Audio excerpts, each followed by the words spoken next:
This video is brought to you by Miniature Market. Thousands of board games, miniatures, and paints, discount prices at miniaturemarket.com.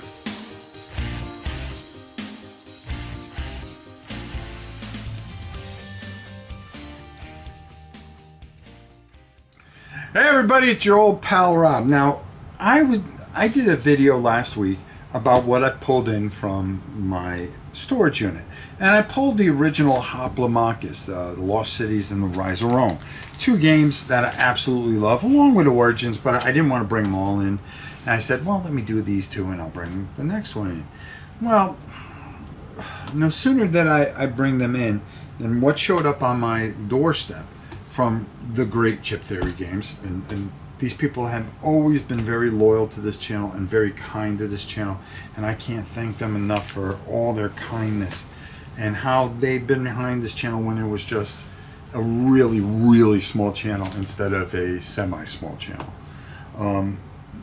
They liked what we did and what we believe in, and I've always been a fan of everything that they've done. If you haven't seen the video that I did all about that company and their tremendous imagination, then definitely check it out, because you'll get how I feel and where these games rank. But I did get a couple of games in from them, and I was excited to check them out. And the first one was Hoplomachus Victorum, okay, which is, we're going to talk about that. And then, much to my surprise, they remastered Hoplomachus itself. So the original three over there have been redone, which I'm going to be taking a crack at and looking at sooner than you think. Another masterpiece by them, I'm sure. But today we are talking about Hoplomachus Victorium. Now, I didn't think Hoplomachus can get any better. I think you could have changed different things and done different things, different environments, so forth and so on. Oh, no, my friends. Because the imagination and creativity of these wonderful, the Carlson guys and Josh are just... I just never would dream that I would ever have the imagination or the creativity of what this company does with things, you know. And we're going to go take a look at this. I'm not going to explain every rule. What I am going to do is, for once, I'm going to break a rule that I do, is I usually let everybody else do all the live plays and stuff like that, Cult of the New type of thing. But this game is just one of those games that I want to do a live play while I still can, with my health. If you guys watch this channel, you know how bad off I am, and I am trying to do the best I can. But this is something that I just can't wait to do because of how much I love this game. And I'm just giving you that up front. We'll be on we're going to go down, take a look. I'm going to just explain things kind of quickly, give you a quick overview. Then we'll come back up and I'll just sing some more praises of this fantastic experience. Okay, so I'm not going to explain everything here. I'm just going to give you a quick overview. There are plenty of... Go see Liz Davison over at Beyond Solitaire. She does a great job. And Ricky Royal does a great playthrough, which I'm actually going to do a playthrough just to do a playthrough at some point. Once we get done with some treatment and stuff like that. First of all, the quality is ridiculous. You get this beautiful stand where you're going to be able to have everything here. And unlike the other Hoplomachus, okay, what you're trying to do is eventually fight Pluto, hopefully. And what you're going to do is you're going to go through 4 acts. And you're going to pick a certain hero. And then you're going to fill out this card according to what their abilities are. You can find the heroes on the back. There are 8 different heroes that you can pick from. And they'll explain to you everything that you get, the certain units that you're going to be able to use, the certain tactics that you'll have. If you're familiar with Hoplomachus, you're going to have certain tactics that you're going to be able to use. But, you know, depending on where you're fighting, they are going to have a certain amount of tactics and so forth and so on. So what you're going to do is you're going to pick who you want to be. The funny thing about it is the people that you don't pick, okay, can end up being as one of the people that you're going to have to face in each different act. There are 4 acts. So 3 of them, depending on who you play, are going to end up in this slot here. Okay, and then your main villain, which would be one of these cards, okay, you're going to put in the last slot here, and then you're going to have to take them on. You have all these different lands, 8 different lands, and then you have these here, which are special abilities. If you're familiar with any kind of game from Chip Theory games, here's your dice, so you're going to be rolling a certain amount of damage and so forth and so on. What's going to happen is you are going to pick a different land. Say, for instance, here, this is Vesuvius. Then what you're going to do is you're going to set that up depending, and it's going to have different abilities, such as, hey, the units are immediately dealt 1 damage when deployed, unless they come from this particular area. As you can see right here, you're going to be moving. You're going to start, let's just say that we're in Vesuvius and we're starting here. You are going to be moving to these different areas. Now, as you can see, there's different types of symbols here. That's going to represent the areas. The skull is going to be a blood sport, so you would pull blood sport. And these are all available to you to see, so you can have an idea where to go. You're going to have to follow the dotted line. So depending on where you start, you can go, well, I can either go here, or I want to come up here to a sporting event or a opportunity. Each one does something different. Opportunities are going to give you a way to get certain types of things, like you can increase your hero prowess. After all, you are trying to get your hero stronger through each act so you can face the final act, whoever your final boss you decide to be. You're going to have people that are going to fight with you, of course, and such. In each area, and you're going to have certain tactics that you're going to use. Of course, all these beautiful, beautiful, beautiful chips. Once again, the chips are very easy to follow. The abilities, just like in any other of their games, are going to be here. The dice that particular villain is going to have are here. For this particular one, you are going to use a yellow and a black. The yellow is one of the lower ones, I believe. Yes, yellow is the lowest, which means that there are only 2 areas on this dice that are going to hit, where the black is one of the highest, where there is only 1 spot that you can't hit. And believe me, I'd be able to roll it, right? Of course. I roll the one that is 2 out of 6, and then the one that's 1 out of 5, I can't roll, right? Figures, right? But you would do that, and then you would take away a chip and do 1 damage. So it's movement, okay, health, and then range, okay? The dice that you're going to roll, this little faction symbol comes into play, and then, of course, any kind of abilities that you're going to run into. Once you get going and you decide where you're going to fight, for instance, we have Vesuvius, it's going to tell you what has to come out. And what you're going to do is you are going to have a certain amount of people, depending on who you decide to play at. And then the rest are going to go in here, and you're going to pull out a certain amount of enemies that are going to go here, and then they are going to set up here, and then you are going to set up there. Then it's going to alternate till everybody's on, and then the battle really gets going. There is a summoning sickness, so the minute this comes out, it cannot attack unless it has an ability that says such. Your scions, which you're going to face, as you can see, again, such background, giving you everything that you need to know to each particular enemy that you're going to face. I mean, look at the art is absolutely gorgeous. Again, just some fantastically done creatures.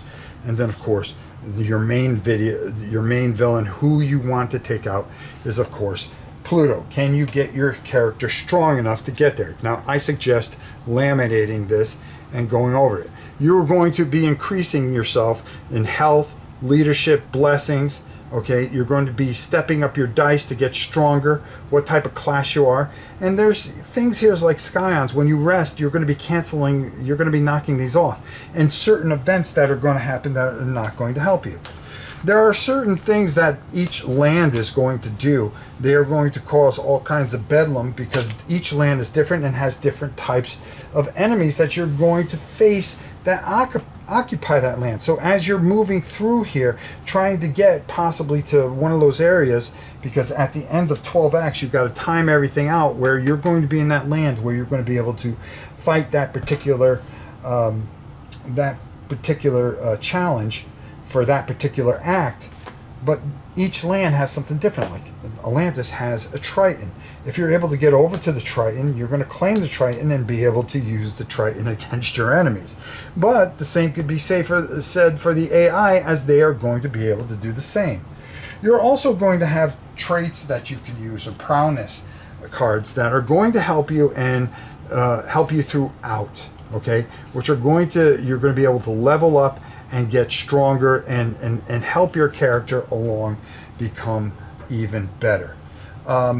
There is a thing called spectate, that as you move around, that's where you're going to rest. So if you have a hero that's down to 1 chip, and it's, for instance, they are normally have 5 health, well, you're going to be able to heal if you spectate. But there are penalties that come into that, which we'll talk about when we do our live play.